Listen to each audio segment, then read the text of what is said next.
Testing, testing.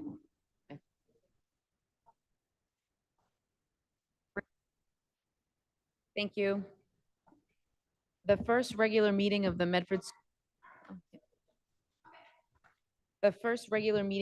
School Committee will come to order. It is January 13th, 2025. We have executive session at 5 p.m. and our regular meeting at or about 6 p.m. This meeting is being recorded. The meeting can be viewed live on the Medford Public Schools YouTube channel or through Medford Community Media on your local cable channel, Comcast Channel 9, 8, or 22, and Verizon Channel 43, 45, 47. Participants can log or call in by using the following Zoom link. The meeting ID is 971-0396-1191. Member Rousseau, if you could please call the roll. Bless you. Present. Here. Member Ntapa. Here. Member Olapade. Present. Member Einfeld. Present. Member Rousseau present. Mayor Longo-Kern. Present, 7 present, 0 absent. If we all may rise to salute the flag. I pledge allegiance to the flag of the United States of America and to the republic for which it stands, one nation, under God, indivisible, with liberty and justice for all. We have executive session. Upon a motion to enter into executive session pursuant to Mass General Laws 30A, Section 21A3, executive session of the Medford School Committee to conduct a strategy session on the basis that an open meeting may have a detrimental effect on the bargaining positions of the Medford School Committee. Specifically, the Medford School Committee will be discussing ongoing collective bargaining negotiations. Executive session pursuant to 30A, Section 21(2), to conduct strategy in preparation with non-union personnel or contract negotiations with non-union personnel, our interim superintendent of schools. This Medford School Committee will convene in public session immediately following the conclusion of the executive session at approximately 6 p.m. Is there a motion to enter executive session? By Member Olapade, seconded by Member Ntapa. Roll call, please.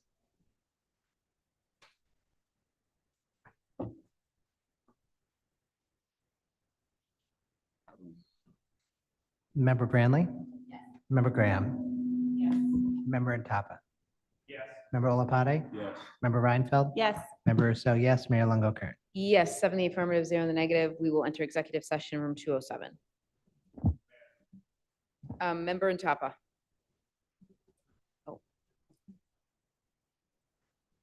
Thank you, Mayor. So it came up the other day about possible conflict of interest due to some familial ties within the schools, especially since we are going into union MTA contract negotiations.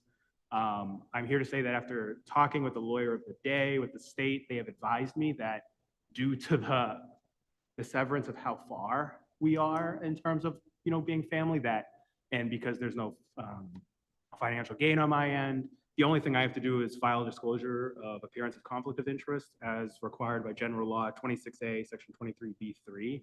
And I basically just have to file that. That's been filed with the city clerk, and I just have to read this on the floor, and then we're fine. But I do not have to abstain from union negotiations with the MTA. This is just the thing I have to do in order to actually be a voting member when it comes to that. So it's basically, this is on file with the city clerk, but I basically am just an in-law relative to Miss Jacqueline Gatto, the teacher at the Brooks Elementary. I'm a second cousin or first cousin removed, I'm not really sure, to Miss Nicole Sulo, teacher at the Brooks Elementary. I'm also technically a member of the Mass Teachers Association, but I'm in the Association of Professional Administrators, which is at the state level. So there's a completely different subgroup than the MTA, Medford Teachers Association. My union gets no financial gain from any negotiations that happen between the city and the teachers. So we've read this on the floor. I'm fine to continue, but just wanted it in record. Thank you. If people want to see the full thing, they can contact the city clerk, but thank you. Thank you, Member Ntapa. So noted.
Okay. Oh, no.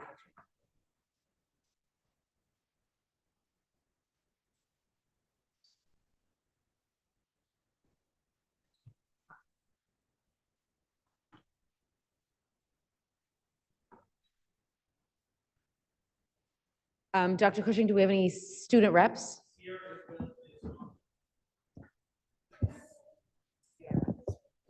Oh, that's right. Sierra Isbell, thank you for joining us. That's our student rep for the evening. Thank you for your patience as we finished up an executive session. Is there a motion on the floor to approve the contract for our interim superintendent? By Member Olapade, seconded by I'll second. Member Branley. Roll call, please.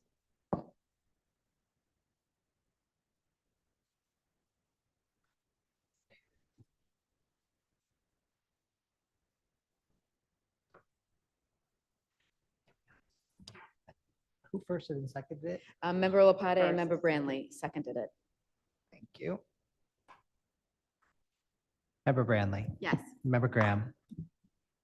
Member Intapa. Yes. Member Olapade. Yes. Member Reinfeld. Yes. Member Rousseau, yes. Mayor Longo Kern. Yes, 7 in the affirmative, 0 in the negative. Paper passes.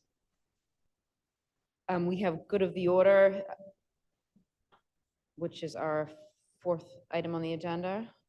Hearing and seeing none, we have our consent agenda, which is approval of bills and payrolls, approval of capital purchases, approval of grants, approval of field trips. One field trip is Dartmouth Model UN Conference, which is April 4th through the 6th, 2025, and approval of the regular meeting minutes from December 16th, 2024. Motion on the floor.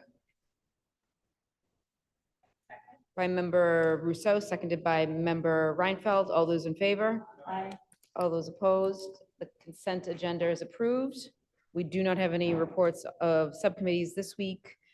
We do have reports of our superintendent. First up is Dr. Edward Vincent's updates and comments. Turn it to you.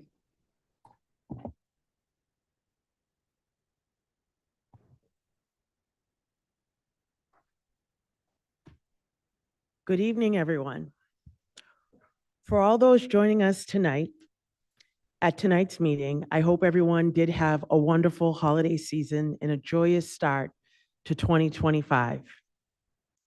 We recognize there has been much excitement and curiosity within our Medford community since Election Day, when questions 7 and 8 were passed by the voters. We will use time during tonight's meeting to discuss the supplemental budget appropriation, and there are lots of exciting news and developments happening across the district. This week, kindergarten enrollment, it began on January 2nd. Building Bridges to Kindergarten is happening this Wednesday, January 15th at 6:30 p.m. at Medford High School. Parents can register for kindergarten beforehand in the registration office, and the Medford Family Network is offering childcare during the event. Grade 9 CTE students, they are set to choose their program. The students have explored all 15 CTE programs.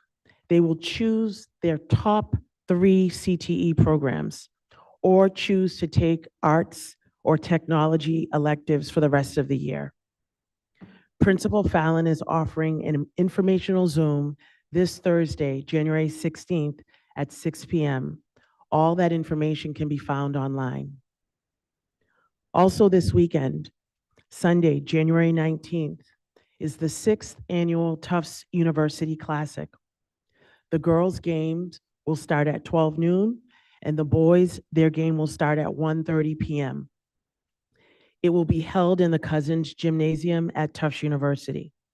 Also next week, Wednesday, January 22nd, at 7 p.m., there's going to be the 5th grade orchestra concert. It will take place at Medford High School, and the tickets are $5 at the door. So please come out to support those events. As a reminder as well, this Wednesday, January 15th, will be an early release day for all of our students. Middle schools are dismissed at 11:30 a.m., and all other students are dismissed at noon. Additionally, Medford Public Schools will be closed on Monday, January 20th, in observance of Dr. Martin Luther King Jr. Day. Before we hear from Mr. McHugh on the supplemental budget appropriation, I'd like to use this space to say thank you. As you all know, this is my last school committee meeting in my role as superintendent, and Friday is my last day serving in this position at large. These past few weeks have offered an opportunity to reflect on the past 7 years. Ultimately, what I keep coming back to is that the Medford Public Schools are in a better position academically, operationally, social, emotionally, and financially than we were when I joined in 2018.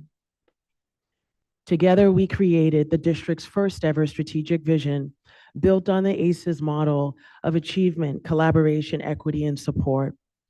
The vision included district-wide alignment on measurements of academic success, alignment on observational and evaluative feedback, and alignment on instructional practice, culminating in the district's new instructional vision, which was presented to the school committee and all MPS staff last fall. Since I've started, we have hired 7 new building principals across our 8 schools, who are each tremendous in not only what they do, but how they do it and how they treat people. A healthy school climate begins at the top, and I am so appreciative and thankful for the work our building principals and district administrators have done to guide Mustang Nation to where it is today. When reflecting on the most unforeseen challenge of any of us will ever experience, the COVID-19 pandemic, my mind races back to one of the most famous quotes and messages from Dr. King. To me, his quote, "The ultimate measure of a man is not where he stands in moments of comfort and convenience, but where he stands at times of challenge and controversy," speaks on how we approach the pandemic. We strived to not only meet the needs of all students, but we specifically championed to have our special education and English language students back in the classroom first. I am immensely proud of the work I have done in this district in collaboration with so many others to champion the civil rights and freedoms of all of our students. I know that this work, along with the other wonderful events and goals happening in the district, will continue and grow under the leadership of Dr. Galusi. Medford is a beautiful place to send your students to school. The work towards building a new Medford High School for the students in the city of Medford has only just begun. Tonight's agenda is reserved for explaining how we will use money from the city specifically earmarked to invest in education. Last but not least, the educators and staff in our school community are all deeply passionate and committed to enhancing the lives of our students. Throughout these past few days, I have visited our schools and seen our staff members in action. I am happy to report they are, of course, doing a terrific job. In visiting the schools, though I realized I am going to miss seeing pencils drop on the ground and the artwork that decorates classrooms. And yes, even at Medford High School, hearing the word bro 500 times in the hallway. However, these past few days and weeks since the separation announcement was made has truly shown me that the district is in a good place. It's a tremendous place to work, to live, and even a better place for students to earn an education. And so as I begin my final week, and on the heels of Martin Luther King Jr. weekend, I hope I have championed the rights and educational opportunities in a way Dr. King would have been proud. I believe all students have the right to an equal education across all of our schools through achievement, collaboration, equity, and support. I am honored to have worked in a community that strives and works towards those values. So in true Mustang fashion, I will share with you one final poem, The Mustang Alma Mater. By the starried mystic waters flowing to the sea, rise our hallowed halls of learning, rich in memory. Bold traditions, truth and honor, alien to all fears, sheltering our fond ambitions through the toiling years. As we now in contemplation view the scroll of time, hearts astir with recollections, waken worlds sublime. Sing of many sports triumphant, proms of courtly grace, deepening friendships without number, time cannot erase. In honor of final parting, this our prayer shall be. Guide our strivings, broaden vision, ordain victory. Thus united, firm in purpose, resolute in might, stand we now in dedication to the truth and right. Hail to these our alma mater, long her praises sing. Loyalties to proud traditions we in honor bring. As her stalwart sons and daughters hold fond memories bright, join we now, united voices, to the blue and white. I thank you again, and I am forever grateful for this opportunity to have served this wonderful city for 7 years. And I too am Medford. Thank you.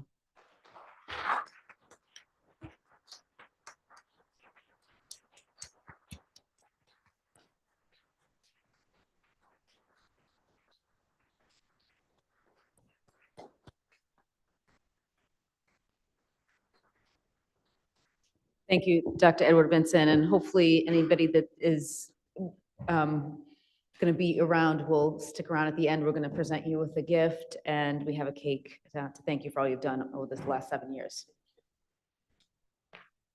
We have our report on the implementation of the budget reductions included in the 2024-2025 annual school budget. This will be presented by our budget analyst, Mr. Gerald McHugh. Welcome, thank you.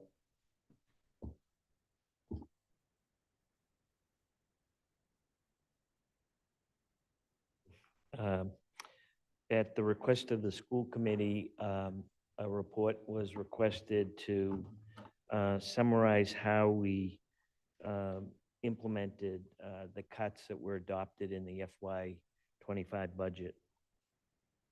So you do have a copy of the report. I can go through it and summarize it, if that's acceptable, or if you have questions. Okay, fine. So I tried to outline the various categories that we approached these reductions. In the elementary schools, we had originally proposed to reduce classroom teachers by 5. 2 of these positions were added back in the final budget as a result of an extra allocation of funds from the city for a net reduction of 3. And these were basically designed to take into account low enrollment in certain classrooms. In the middle school, we reduced 2 guidance counselor positions and 1 physical education position. The guidance counselors' reductions were adopted in the final budget, and the the PE position was eliminated. However, it was not ultimately reduced due to issues around seniority and bumping, and couldn't be resolved before the beginning of school. So the decision was to go with that position for an additional year. And there'll be a proposal in the supplemental budget to fund that position in FY25. At the high school, there was a proposal to reduce classroom teachers by 6. 2 of these positions were added back in the final budget for a net reduction of 4. Of these, 3 had become vacant during the course of the year, were not replaced. One of the vocational program positions was reduced due to low enrollment, and adjustments were made to teaching schedules in FY25 to make sure there was coverage in all classes. For administrators, the original proposal was to reduce the administrative ranks by 6. 4 of these were restored in the final budget. 2 positions, coordinating finance and music, were consolidated for one of the reductions, returning to a previous management structure. To implement this cut, a district-wide music teacher was hired to cover some elementary classrooms that the coordinator had covered, and also to take on the director responsibilities for the high school band. Funding for this teaching position is included in the supplemental budget proposal. The other position that was eliminated was a director of professional learning and assessment, and this work was distributed among 9 administrators for a total of $23,000 in stipends. The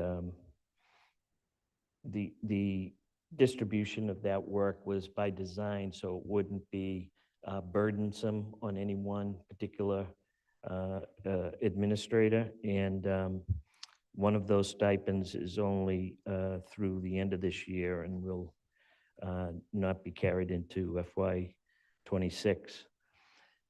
For administrative assistants, 7 positions were proposed to be eliminated. Some of these savings allowed us to convert 2 10-month positions to 12-month positions, and to create a position that was responsible for transportation.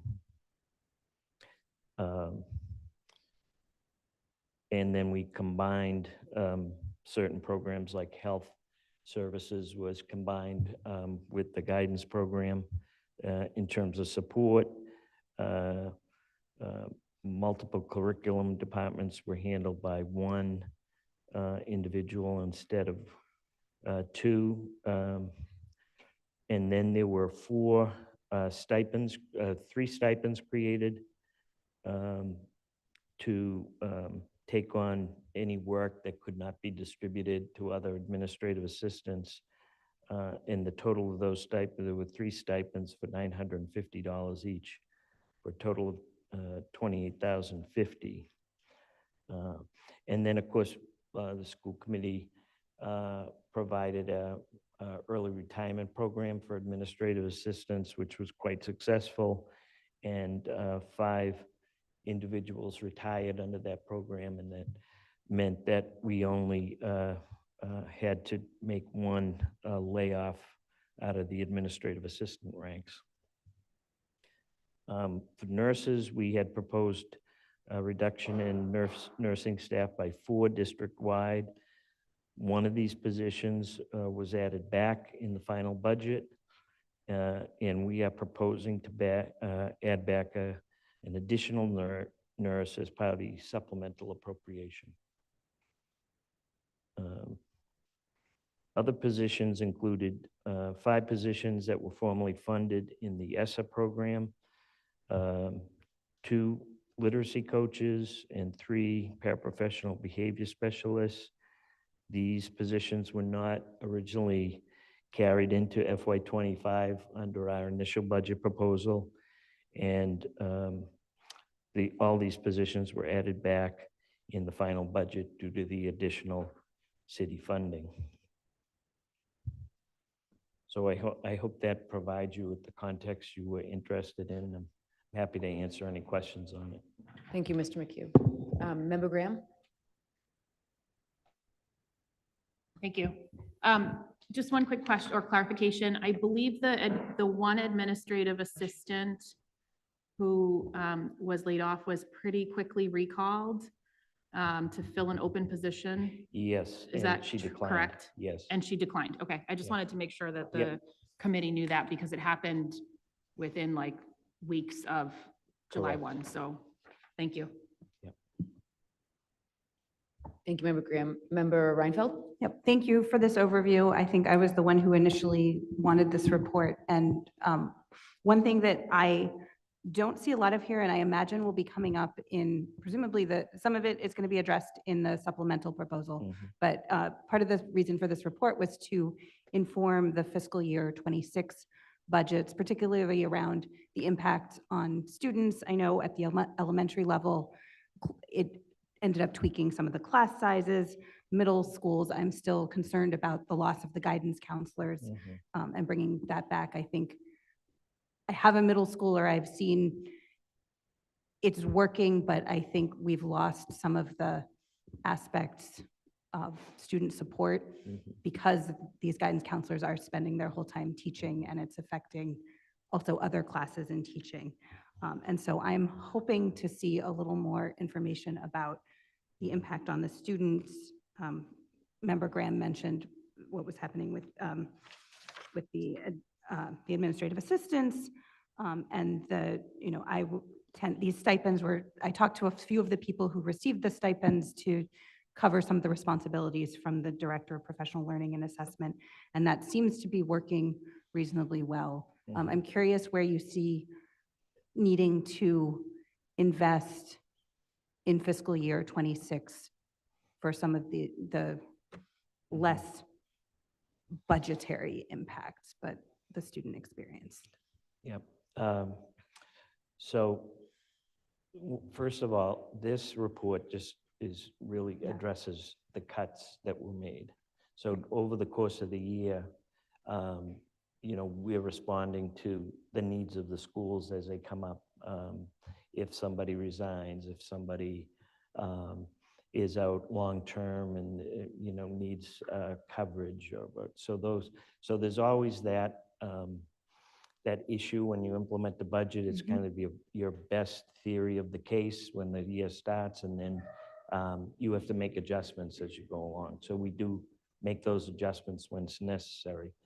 For the supplemental budget, we're also at the same time evaluating proposals from the directors and Right. principals. And so some of that has informed our supplemental appropriation proposal.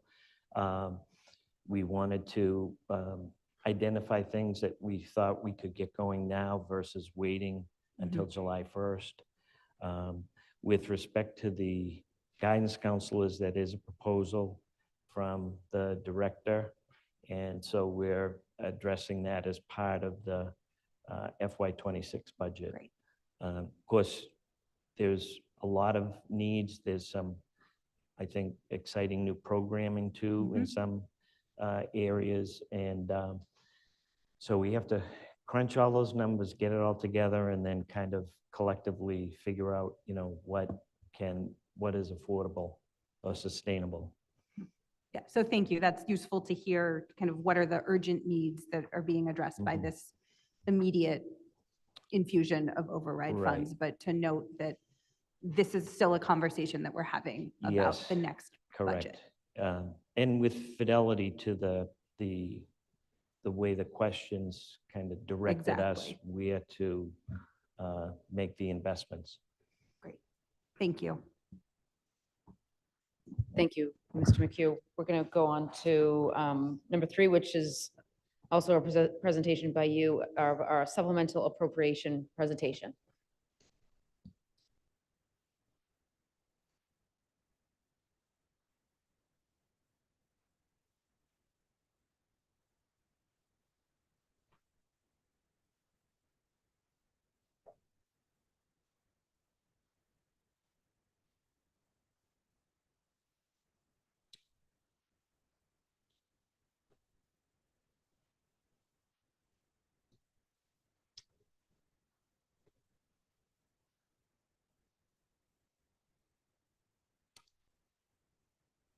Next slide.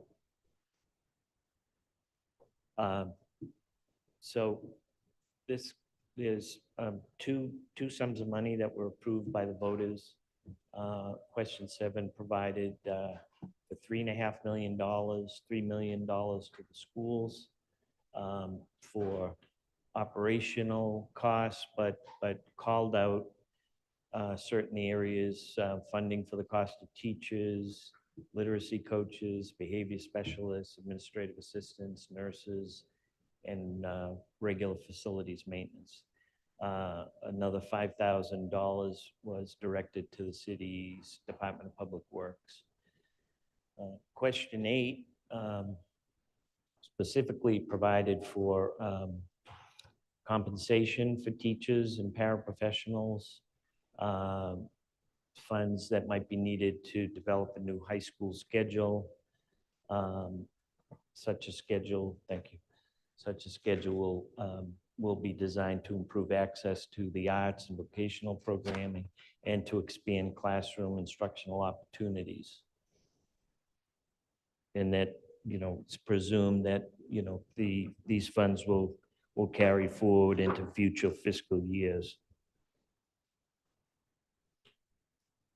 The next slide is more of a value statement of how we,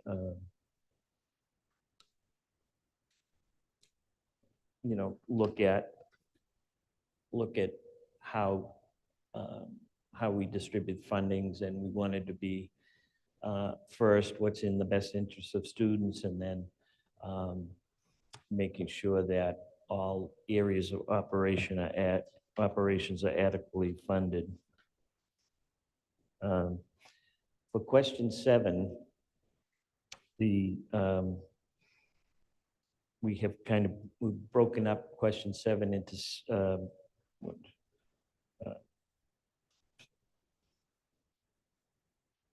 5 different categories.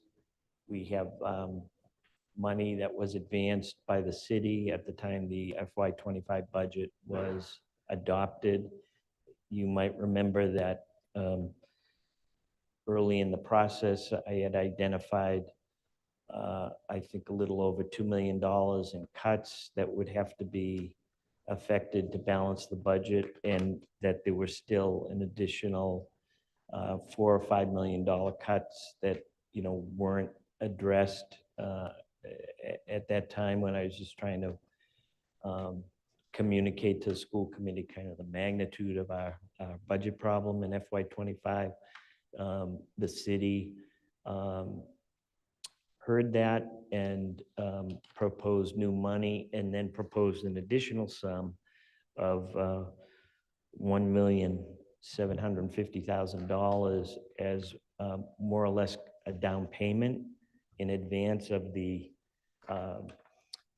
override vote. So it was a bit of a risk for the city to undertake that, because it wasn't necessarily sure that it would pass. But now that it has passed, we will reserve that amount of money to allow the city to retain those funds for things that it's already, for expenses that were already provided for when the initial budget was passed.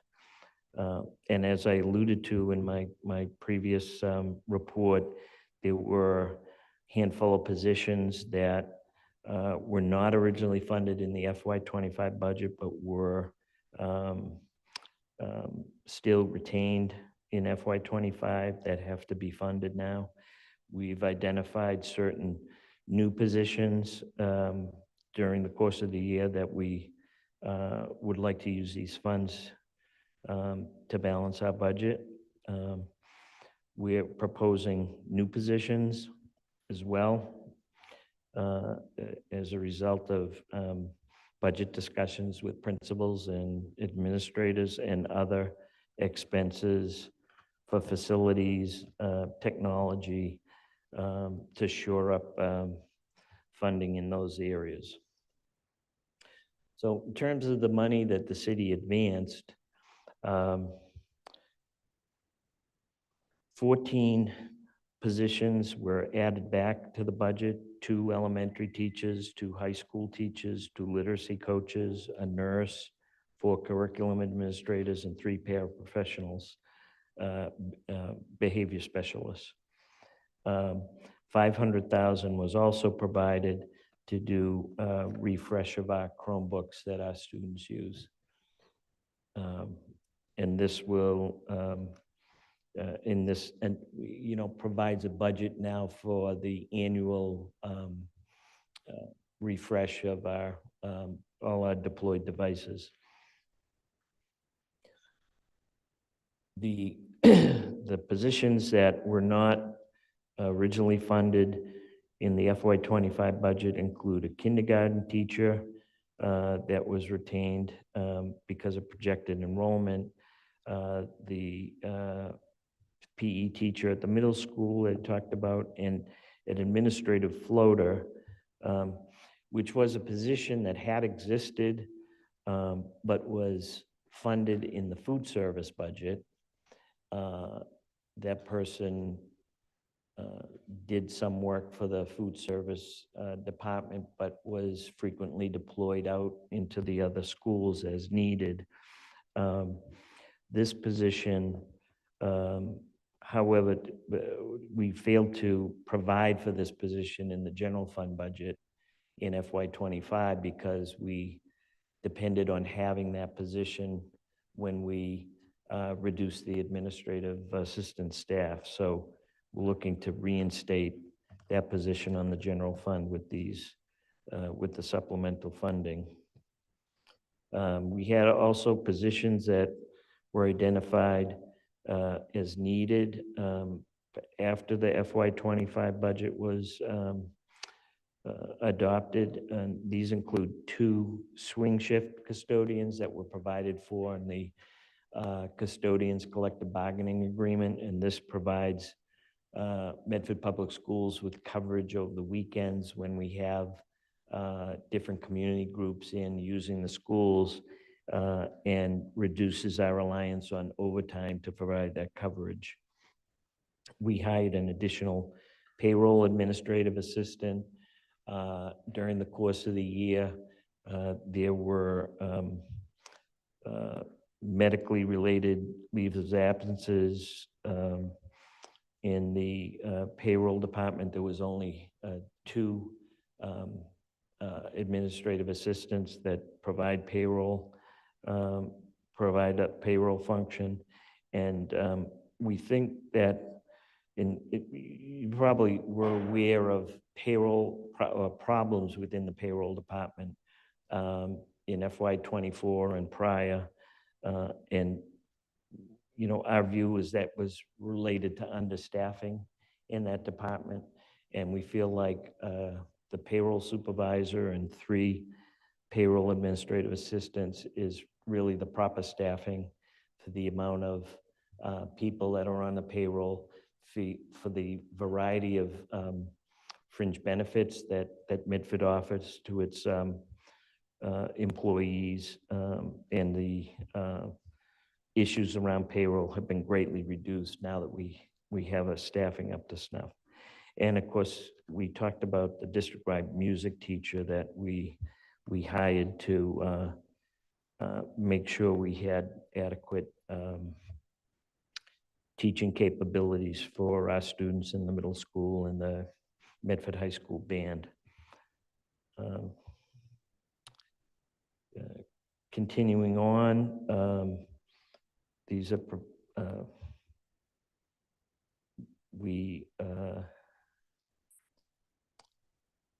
these are new positions. Sorry, let me think. I might have missed a page.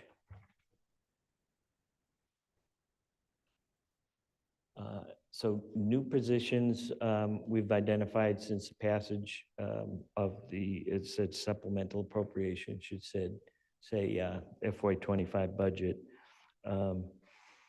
We feel like based on community input, we're proposing a teacher to identify and implement inclusion opportunities for our students with disabilities, and this will be paired with another program that we'll talk about in a minute called the Best Buddies program, which is kind of provides or links up special needs students with kind of peers in the general ed program, and that is designed to support student growth for both students that are participating in that program. We're also proposing that we add back a nurse floater. Since the implementation, the one coverage issue that we still have is that the McGlynn School has 2 full-time nurses and a part-time nurse for 3 days a week. That position, we feel really should be 5 days, and the nursing office suffers, during the 2 days that that part-time person is not there. So we could add a part-time nurse, and we feel like, we could ask the part-time nurse to go full-time, but this is a person who's been in the district for a long time, has had this part-time position for a long time. So we feel like the best way to go would to bring on a nurse floater that could fill in for those 2 days. There's certainly a need, particularly over the winter when there's so much colds and flu and everything, and that doesn't just affect our students, it affects the nurses who are seeing those students. So this would provide us some extra coverage and get a nurse on board, kind of train her up in the Medford Health Services. And then when it comes time for the part-time nurse to retire or resign, we can evaluate the need for that part-time position at that point in time. We did cut one administrative assistant from the McGlynn, and while the paperwork seems to be being managed correctly, it creates an issue if that one administrative assistant is out, or if there's other needs in the school. So we are proposing that we add back that administrative position at the McGlynn at this time. And we're also proposing an assistant director for buildings and grounds. So as one thing that we're also looking at in the FY26 budget is to kind of look at the management structure that we have in that department. It does need some more oversight, not only for the staff, but for the maintenance projects, the construction projects that are underway. We're anticipating putting more money in to address maintenance problems in the district. So we have to build up our management capacity in that office to handle that. The salaries for the new positions that we identified have been prorated, and anticipating, if the budget, if and when the budget, the supplemental appropriation is passed, they'll be hired in February or March. In this budget proposal, the value of the prorated salaries is a little over $400,000, and annualized, those salaries would be $750,000. So it would mean an automatic increase in FY26 of $350,000 for those positions. In terms of expenses that we'd like to provide in the supplemental, we talked about the Best Buddies program. That would be a stipend for a gen ed teacher and a special ed teacher to coordinate that program. The stipends on a prorated basis are $2,500 through the end of the year, but would be about $10,000 in FY26. We're also proposing a project that has been developed to implement a lot electronic key access controls and video intercoms at all schools in the buildings as a safety measure, refinishing the gym floor at the McGlynn, conducting facility conditions assessments at 5 of our schools. This is a project that will provide a lot of very good information about our maintenance needs in each of the schools and help us to prioritize when those maintenance needs should be addressed. That facilities conditions assessments is projected to be about $125,000, and the balance of that appropriation would just go into ongoing facilities maintenance needs.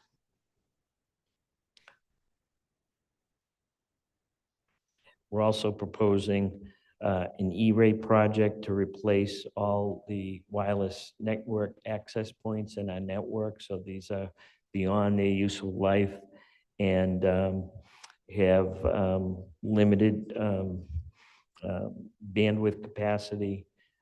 So we will have, it's a project that I think is going to come in around $600,000 or $700,000, and the Medford Public Schools share of that would be $140,000, balance coming out of E-rate funds. We're also proposing a camera system for the Curtis Tufts to provide hallway coverage, and this exists in all of the schools except for Curtis Tufts. We're proposing to fund new and replacement musical instruments, $12,000 district-wide. I believe that the budget for that is about $2,000 right now, and that could be that would give us a budget of $14,000, and it could be a little more when we come around to the FY26 proposal. And a new van for the vocational program. They do have a couple of older vans that are badly in need of service, and there's no way to take those vans off the road so we can address the maintenance needs properly. So the thought is to buy an additional van and get those other vans up to snuff. These vans take the students to different programs and work sites that are part of their program.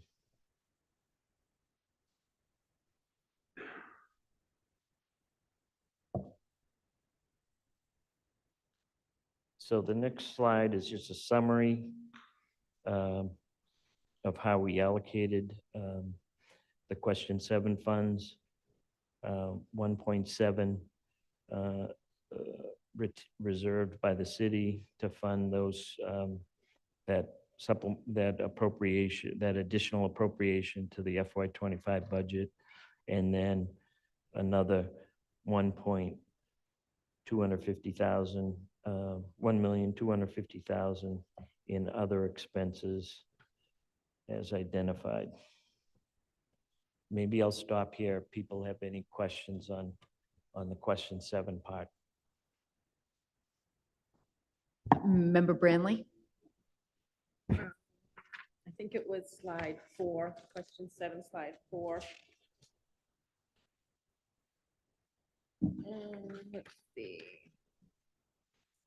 Can you just say again what you said about the nurse floater? You said there's 2 full-time and 1 part-time right now At the McGlynn. at the McGlynn?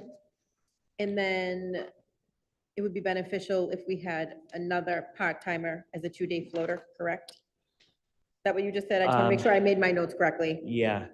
No, I said one option would be to hire a part-time nurse to fill in for those 2 days. Okay, But we think a better option would be to use these funds to hire a full-time person. I think you get a better quality of candidate. That person could fill in for the other 2 days, so the McGlynn would be fully staffed. And then the question is, what do you do with this person's other 3 days? So we would say use that position instead of hiring day nurses for coverage. This person would be a floater, so they could go to So at different McGlynn, schools. 2 days and then 3 days Right, where needed. right. Okay. The director will assign that person where he or she is best needed. Is the nurse at the McGlynn shared between both McGlynn Elementary and middle school? I don't believe so. Laurie? She shared.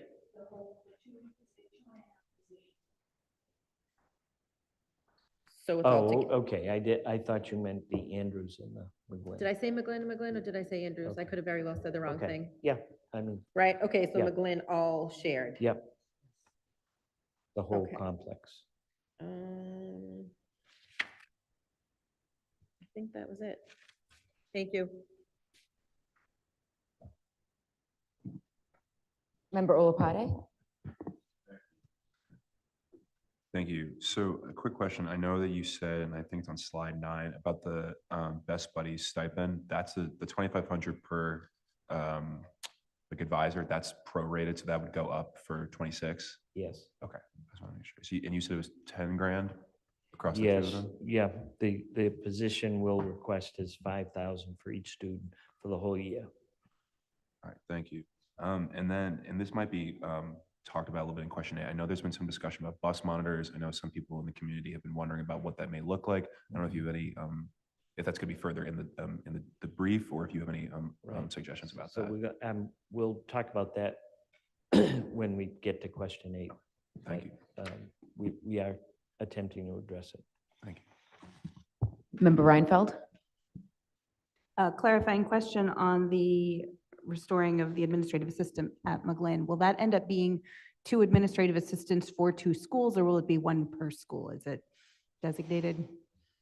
I think for the funding, it'll be 1 per school, so 1 will be Okay. funded in elementary. And I know people fill in for their And person in the desk next yeah, to them. I know but how I that think works. some of that school runs as kind of one whole Yeah. facility too, so I don't know if there'll be, I'm sure there's backup and sharing.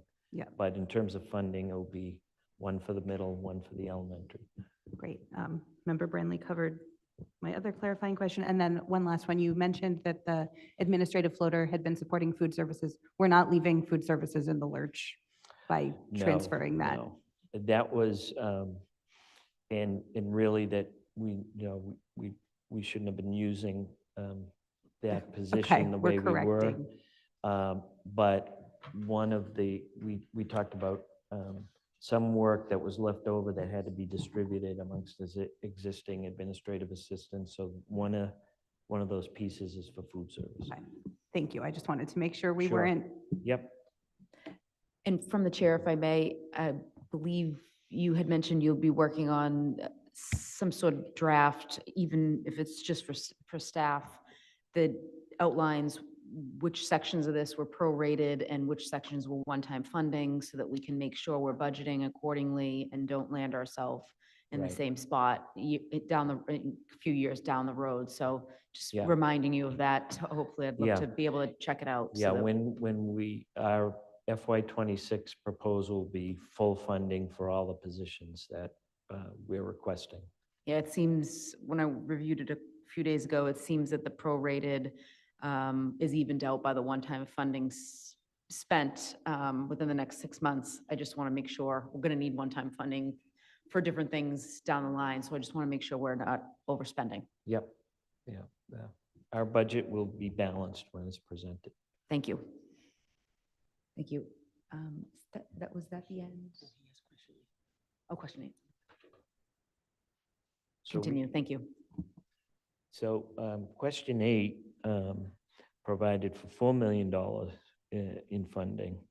And it can be used for compensation. It can be used for expanding educational opportunities and for the costs associated with developing and implementing a new schedule for the high school and potentially other schools as well. So in this instance, we're also providing for $170,000 for curriculum, ELA curriculum, that was purchased in FY '24. It was, the cost of that curriculum for ELA was $170,000 per year for 3 years. Before I came to Medford, the business office had attempted to fund the full contract using ESSER funds, which was a good idea because, you know, we had to spend down our ESSER funds by the end of FY '24. However, because of the way the proposal was developed, the city's purchasing department would not allow all 3 years to be funded in a single year. So the first year was funded by ESSA. But we were surprised when we got an invoice last fall for $170,000, as this was not covered in the budget. So we're going to ask for money now to cover the FY '25 portion, and of course, this will be part of our FY '26 proposal to get the final year of that curriculum purchase finally funded. As part of our FY '26 discussions, the vocational program director was seeking to have 3 teachers added, 1 metal fabrication, 1 in automotive, and a culinary teacher. It turns out that these metal fabrication and the automotive teachers have mandated lower class sizes for safety reasons. So we can only have, if we only have 1 teacher, we can only have 15 students in a class at the time. Adding these positions now, we'll be able to offer these programs to more students during the course of the year. The culinary program is very popular, and the cover, we have 2 teachers there now, but those teachers are unable to take their prep periods because they're 100% in teaching mode. So this additional teacher will allow us to make sure the teachers get the benefits they're entitled to in the contract, and be able to kind of adequately cover that program. We kind of stayed away from adding new teachers in the supplemental because we don't feel that we're going to get quality candidates right now, and we might be able to get them a few months down the line. But sometimes for the vocational positions, there's other kind of non-traditional sources that we can attract teachers, you know, based on the programming that's offered. As a matter of fact, I think we do have a good candidate for the metal fabrication teacher right now. So we're requesting to create those positions now rather than wait till next July. The balance of the funds are really lumped into reserve for negotiations with the teachers and the paraprofessionals. And those negotiations have begun. And these funds will have to be spent by June 30th, but they'll be part of a multi-year agreement, hopefully, that gets resolved before the end of the year. And including in those negotiations would be the new schedule, a potential longer day. We added the idea of the bus monitors in this category. So in discussing this with the leadership team, there's a couple of different ways to provide monitors on buses. We could make it a condition of the contract and have the contractor hire the bus monitors. We could kind of open it up to other staff, part-time, maybe food service or other staff at school might be interested in those extra hours. But we think if we could work it out with the paraprofessionals, that paraprofessionals might provide us with a quality bus monitor. They know the kids, they know the school. The complication is that depending on how many hours are added to the day, we could be bumping up into kind of overtime requirements. And it would have to be negotiated. So we're kind of throwing it into the mix here as part of negotiations, and then we'll see what works out. And then we'll just we'll make sure that there's funding provided in the FY26 budget. If it doesn't work out within the negotiation context, we can have funds to possibly hire people in a different way. And it's kind of an open question as to whether we need bus monitors on every route, every day, or are there specific bus routes that are problematic? So kind of all that will be looked at as part of the negotiations process. And then, you know, should the new schedule be adopted, there's going to have to be human resources developed, because student schedules will have to be input into a school brain system. IEPs will have to be rewritten. IEP meetings will have to be held with parents and caregivers. So there'll be funding carved out for that as well. Is there any questions on question 8? Hearing and seeing none, I'll see if Member Graham. Thank you. I actually had a question. I think it is back on question 7, so my apologies. The facility conditioning assessments, that number looks different than the numbers that we had in our capital plan. So can you just give us a rundown of what number it is? Sorry, on page 9. So it says 146,000 for the facility condition assessments. And other, I think, other maintenance needs. So, Okay, so it's not just the so, assessments. yeah, so you know, to kind of balance things out, we're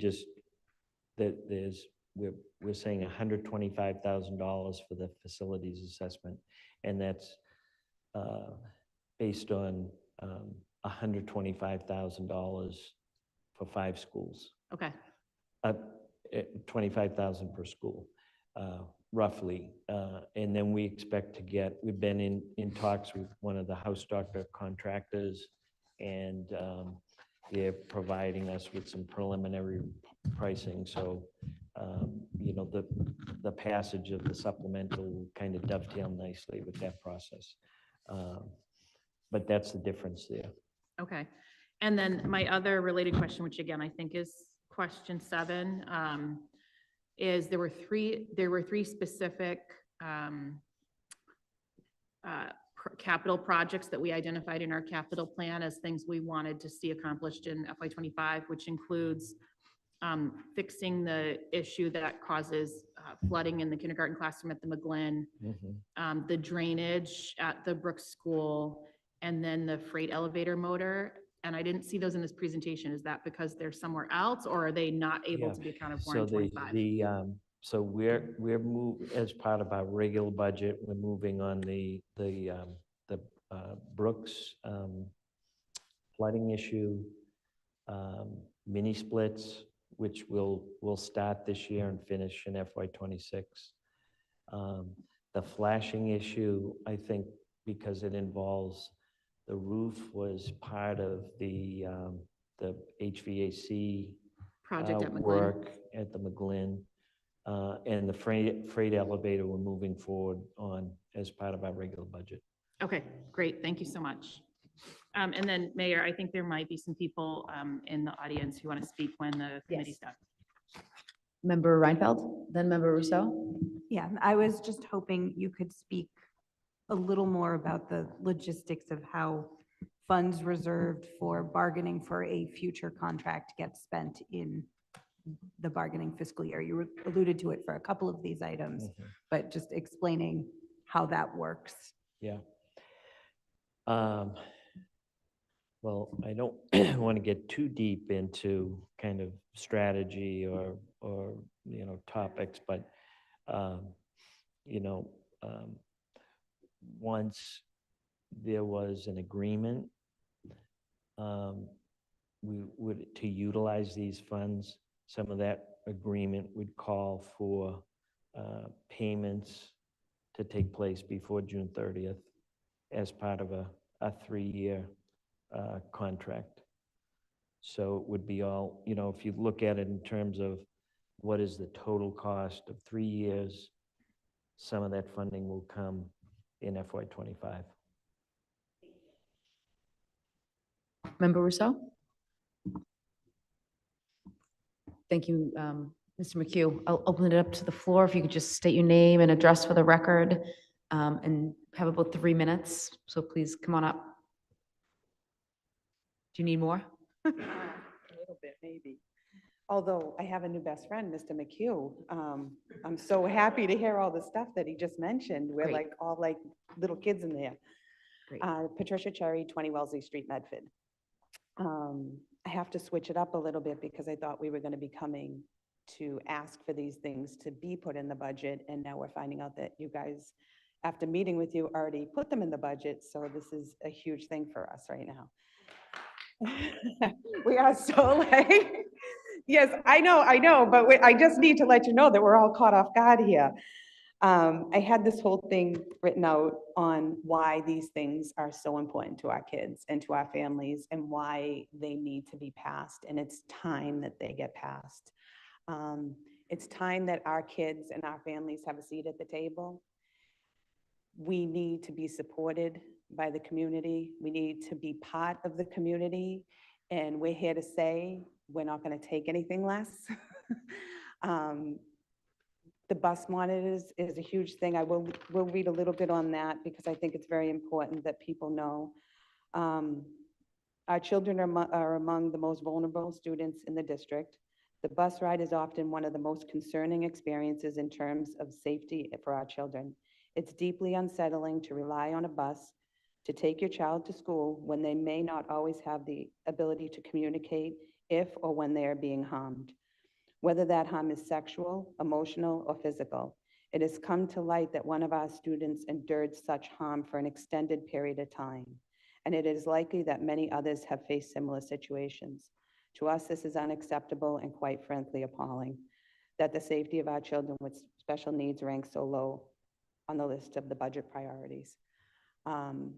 That person didn't come tonight. I know that we're speaking on behalf for multiple families. It was devastating to hear that that was being done to, a child, especially one in what we consider our community. So bus monitors are a must. It should be, it's something that for safety, for just everything, just overall, we need the bus monitors for our kids. As far as the inclusion specialist, that was another ask that we had. We need an inclusion specialist because right now the gap between typical and atypical children is too wide. We need somebody to come into the schools and close that gap. We need somebody to come into the schools and start programs for our kids where we're not coming in as, oh, the kids with disabilities. We're coming in as equals, where these programs the participants are all on an equal playing field, where they can learn from one another, because each child has something to offer. That's what we need an inclusion specialist for. We don't have any programs, there are no real programs that our kids, even after-school programs, are very difficult because there's always an extra ask if you want to join the after-school program. There's always, oh, well, is there going to be an aid for my child? Oh, is this after-school program going to fit the needs of our child? And a lot of the times it doesn't because there's no staffing. They don't have the extra paras. They don't have somebody who can, work with our kids. So it brings it back to needing someone who has the ability and the education and the knowledge on how to tie that all in so that the schools can be a more inclusive place. Because we always hear about inclusive in Medford. We just don't ever see it. You hear so much about the most vulnerable, oh, we need the money for the most vulnerable, oh, this, everybody talks about the most vulnerable, but the most vulnerable never get it, and that's got to stop. That has to stop. We have to put our kids as high a priority as everybody else's child. We understand, programs need money. You need money for instruments. You need money for drama clubs. You need money for whatever other programs you have in the schools. But all we're saying is before you give more money to those already funded programs, fund some programs that are non-existent, the ones that we want for our children. That's why the two asks that we have were the inclusion specialists and the bus monitors. I can only speak to my experience. We also have a large group of children that aren't even in district because, including mine, who also goes out of district for school and also out of district for all of her activities because there are none in the city, but that will take up tomorrow with City Council. But we lose that. My daughter, I have to make sure to keep this group of people so that our kids can remain to have the small group of friends that we have because there is no opportunity for that in this city. I'm kind of all over the map because I'm just shocked. I'm so happy. I need you to push this through. We need you. We are saying like enough. We're here. We are going to now be here. We're not going anywhere. This isn't a one-shot deal. We're going to represent this group going forward. And it's time. It's time that we have a seat at the table just like everybody else. I'm going to end it there.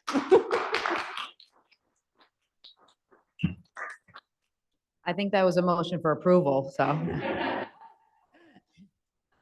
I ask for your approval. Oh, and I appreciate Aaron, who worked with us, and Jenny, and Suzanne, and Joan. We had meetings about this, and Aaron showed up to our library event, and I appreciate all of you guys for doing that. And please, yes, do I say, can you please approve this? Yes, that's perfect. Yeah. All right. Member Reinfeld? I'm sorry, Member Branley. Member Branley. So I just wanted to say, you had made a comment, you said our community, but I want you to know you're part of our community. That Thank we are you. all one community. Thank And that you. includes you, that includes every child in this district and every single parent. I work in special ed in Somerville. I've never made that a secret. I love working for special ed because I say this all the time, and I think that sometimes there's this, differential. I don't like it. I don't like it. It's not fair. And I feel like everybody in special ed, every student, every adult, everybody that works in special ed, every student in the district, every student outside of special ed, we're all a piece to a puzzle here in this room and everywhere else. And at the end of the day, the pieces of that puzzle get put together and it's your child's name, and that matters. And I take it really personal because I think that you are part of this community. So I just never want anybody to ever forget that.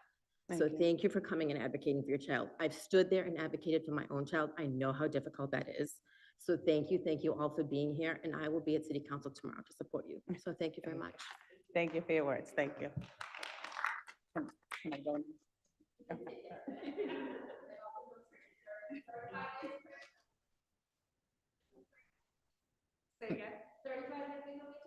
Yes. Member Ntapa? Yes, thank you. I really just want to echo the comments of my colleague in terms of you're part of our community. My time in the public school system, I was one of the disabled students. I needed some different services and other needs. And and because of that, I have talked with a lot of parents, especially about the need for bringing a lot of our services in-house and how we need to have programs for students that can equal the playing field to have an equitable experience in our schools because it's just not there.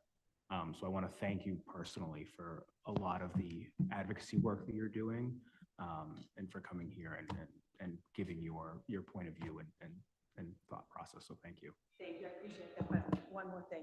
This is a whole group. It's not, I'm just the mouth, because I have the big mouth.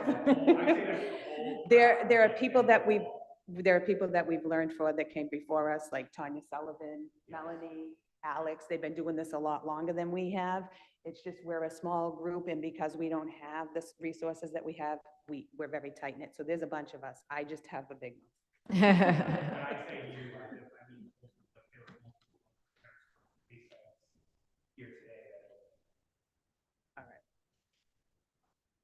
You know, over the years that I've been involved in the conversation, that I'm just really happy to see where it's at right now. And I'm excited to see All right, so pass where it. he's going forward. Yes, yes. So is there a motion for approval on the floor? Oh, motion to approve, and before we call the roll, Member McLaughlin. Former Member McLaughlin. Yeah, thank you. Melanie McLaughlin, Alston Street, Medford, Mass. Thank you all. I just wanted to say thank you. This has been 10 years in the making.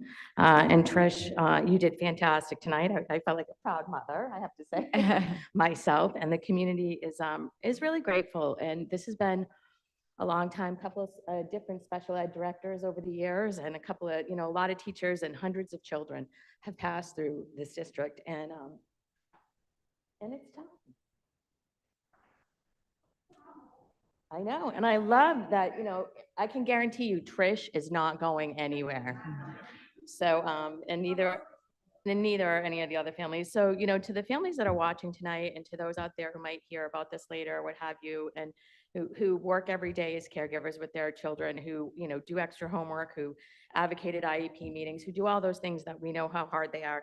We just want to say that you're not alone and that this is really important, that every child matters, and that we know that this school committee feels that way, and we want to thank the school committee for that. And one of the things I wanted to mention is that, it was actually the former special education director that used to say this to me and would remind me, and I thought it was really important. And she said, there are no special education students. Everyone is a general student in our district. There are students who receive special education services. So we're all part of the community, and we know that, and we appreciate that, and we'll continue speaking up. So thank you all, and thank you guys all for what you're doing. Appreciate you. Thank you. Motion for approval, I believe, was by Member Graham, seconded by Member Alapati. Hi, everybody. Okay, motion to amend.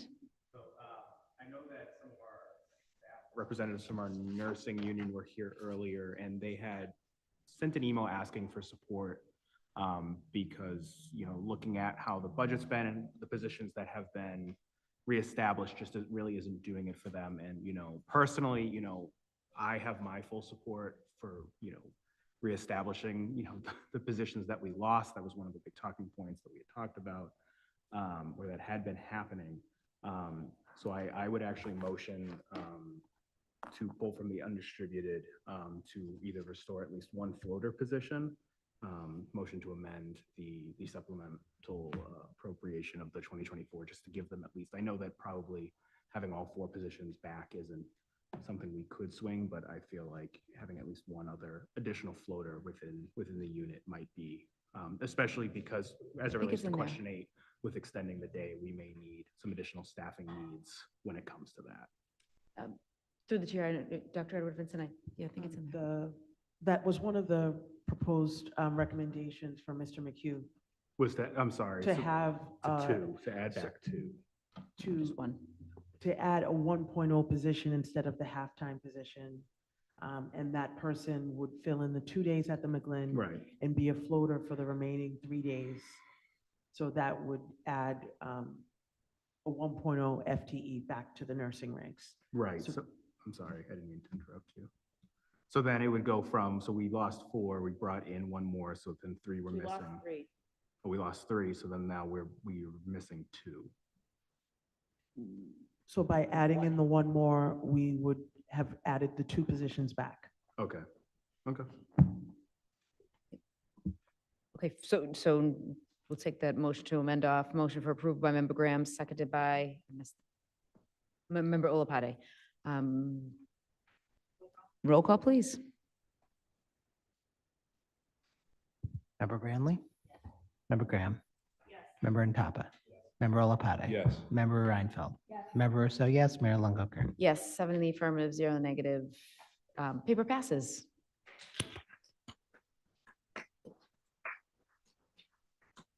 Yep, thank you for coming and being advocates for your kids and many others. And hopefully you stick around. We don't have a long meeting and we want you to enjoy some cake with us. We do not have any presentations to the public or continued business or new business or reports requested. We do have one condolence. The members of the Medford School Committee express their sincere condolences to the family of Ralph A. Evangelista, father of Lisa Evangelista, former public information officer for the Medford Public Schools. If we all may rise for a moment of silence.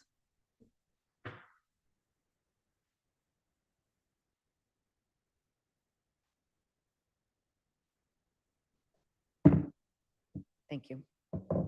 And before we let you know when the next regular meeting is, or maybe after we let you know when the next regular meeting is, which is January 27th, 2025, here in the Alden Memorial Chambers, Medford City Hall, in addition to Zoom. So before we adjourn, I'd like to ask everybody to stay and have some cake with us to celebrate 7 amazing years put into the Medford Public School, our district, by our superintendent, Dr. Maurice Edouard Vincent. Thank you so much for all you've done for our students, our faculty, staff, everything we went through alongside you. Some of you brand new with the COVID crisis. You are a worker and we appreciate everything you've done for us in this district. Yes, come on up. Member Rousseau, and then please. You want to yield? I'll yield to the most senior member in this room. No, please. So I'm here tonight and I've lost Melanie. So on behalf of Melanie McLaughlin and also former school committee members, Sharon Hayes, Mia Masson, and Kathy Kretz, we're all here tonight with you, Superintendent, to thank you and to say, give you our profound thanks for the 7 years that you've given to Medford. And, you know, I was on the committee when you joined us in a rather difficult time. And it was so wonderful to have your enthusiasm and your joy and the sense of pride in Medford and in our students and just excitement. Former athletic coach, and some of you will know who I'm talking about, but it was quite a long time ago, the late Bud Kelly used to say that he'd always be talking about Medford pride, and he'd say, he'd pull up his shirt and he had drawn blue and white on his arm and said that Medford pride runs in his veins. And to you, Superintendent, Medford pride runs in your veins. And so we are very thankful for the time that you have been with us. We are so thankful for the role model you were to so many of our students, for your, again, I come back to the word joy, but just, I think about the opening of school outside when you had all the teachers, all of us sort of lined up and the teachers came in and there was so much excitement and your commitment to learning. You took us through a very, here she is. Sorry. You took us through a very difficult and dark time with COVID when everybody was scared and anxious. And you were our leader, and that was just amazing. So we are, I'll speak here tonight to thank you. It seems like it went so fast, but we so appreciate your dedication, the gifts you have brought to Medford, the gifts that you are leaving with us, and that we are better for you having been here. So thank you so very much, Maurice. I ditto. I couldn't say more. I mean, I think that you brought so much to the district, the first female in the district, the first Black woman in the district after decades of, the same leadership and having to take on an entirely new district and do all that you did in the short time that you were here has been remarkable. And I really valued working with you. And I know that I really look forward to see where you're going next. And I will be watching you and looking out for your next successes. And I know that we'll be proud of you wherever you go. So thank you. Can we give these to you? Yes. Member Rousseau, then Member Graham. Oh, that was loud. I'll wait for.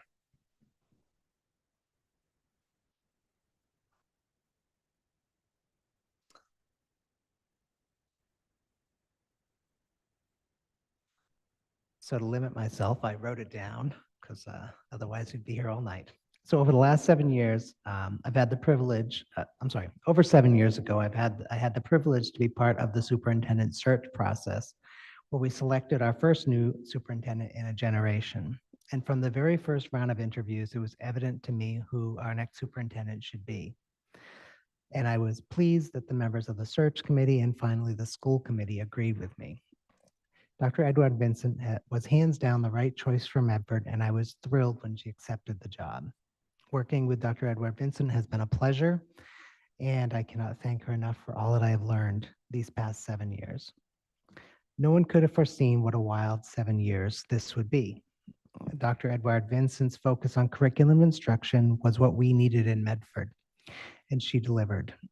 She started learning walks in the fall of 2019, and I am still sad that I did not get to partake in a learning walk thanks to the pandemic. I know that former member Vanderkloot did, and she spoke very highly of it, but that wasn't meant to be.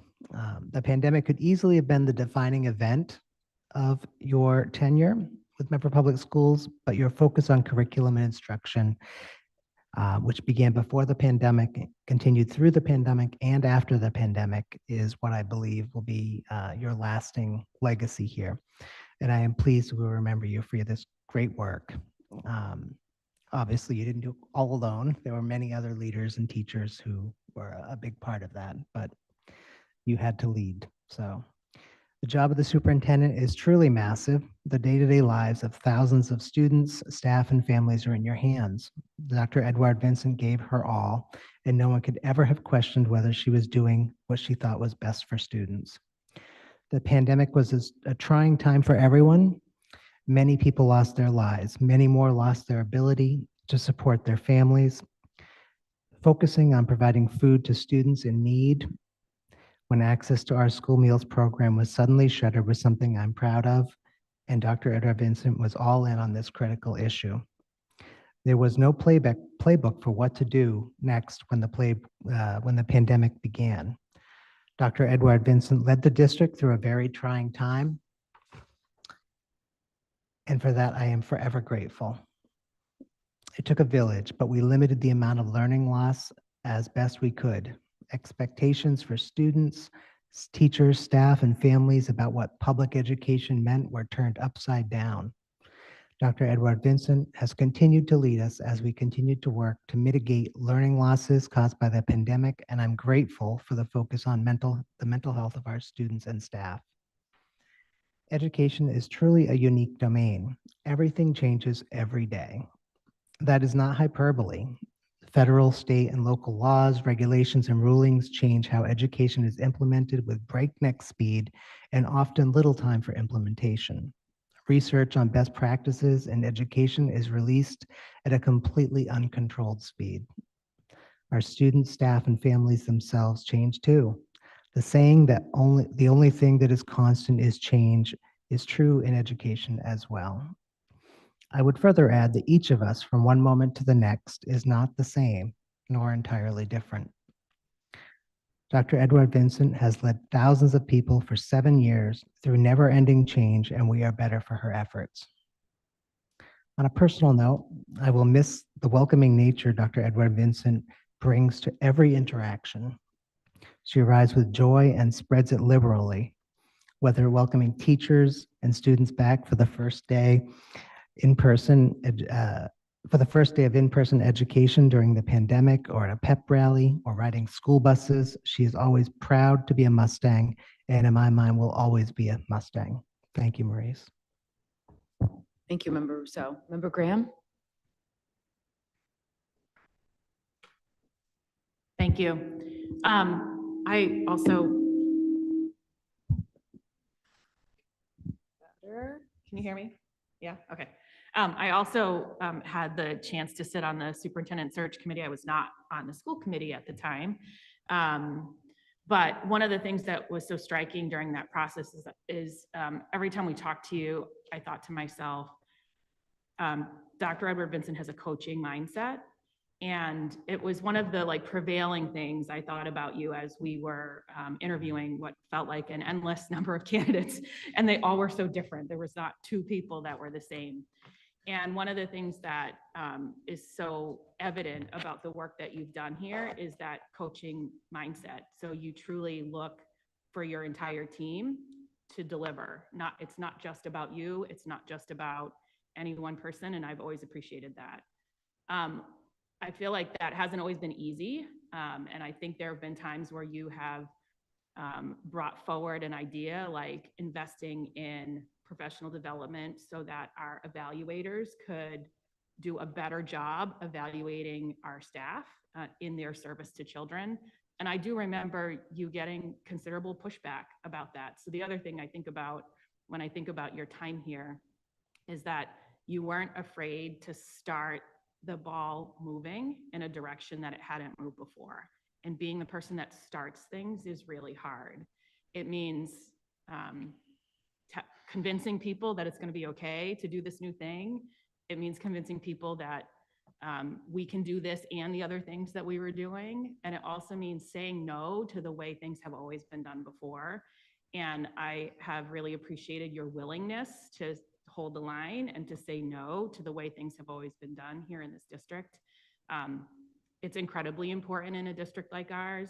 It is the way change gets made, and the people who are willing to start the ball rolling up the hill have the very hardest job. So thank you for that.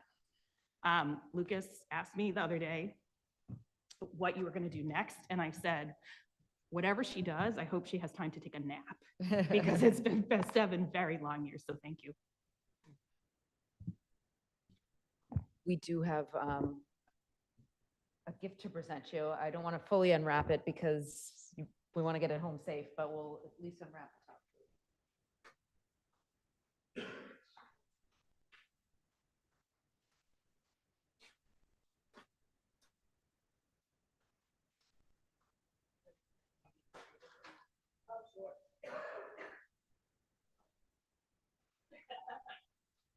So it says, Maurice Edward Vincent, Superintendent of Schools, presented with gratitude for 7 years of dedication, service to the staff and students of Medford.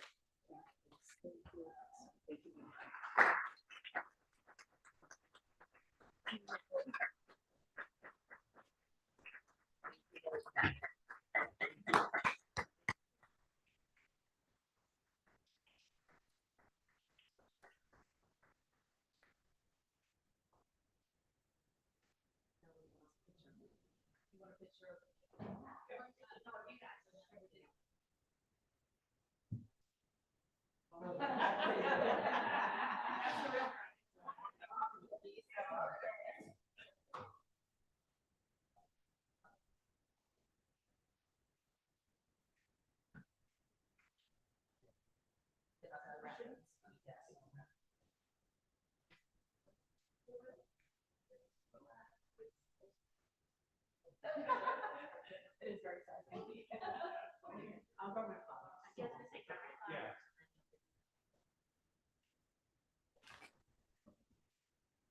There's more flowers here up there. Can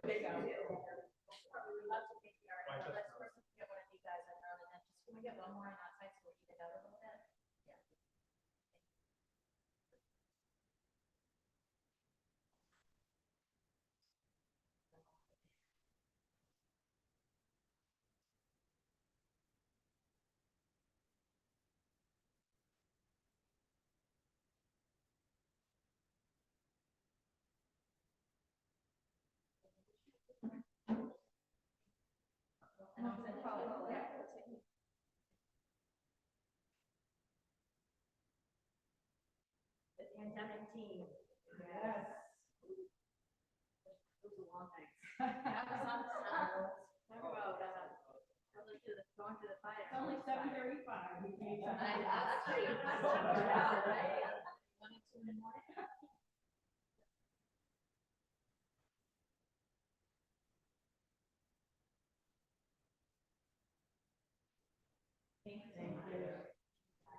With that, we'll cut a cake.